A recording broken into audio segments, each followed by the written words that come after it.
This is Molly and the carrot. And as you're watching, what do you see? I see joy, investigation, and playfulness. She's being carefree, responsive. She's just open to the experience. And how I know that isn't just what she's doing, it's how she's doing it. Even with those big hops in the movement, her body is staying loose. She's not frantic or chaotic. She's in control of her body and she's responding to what's happening. It almost becomes a dance between the two of them. As you watch, can you imagine what this dog might like to do? Might she like to chase, pounce, stalk? This is all super valuable information.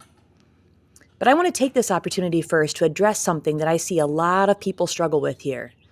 Let's challenge the idea that if my dog enjoys something more than me, like a carrot, I must be doing it wrong.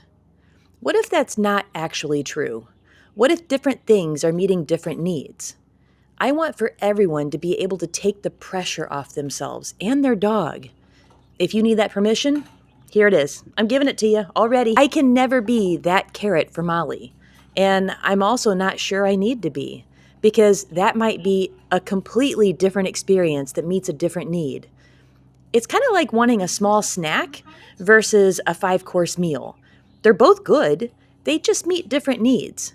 It might be the same for our dogs. I want you to notice how it's happening in the body. And what I mean by that, I want you to watch the breathing. I want you to watch the tension. I want you to watch what happens right after something happens, or right before, or that pause. And every time you feel unsure what to look at, I want you to come back to 3 things: the dog's body, the person's body, and the space between them. And as you're watching, see if you can start to notice that story that's being told. In fact, that's what I want you to consider yourself. You are now a storyteller in your play.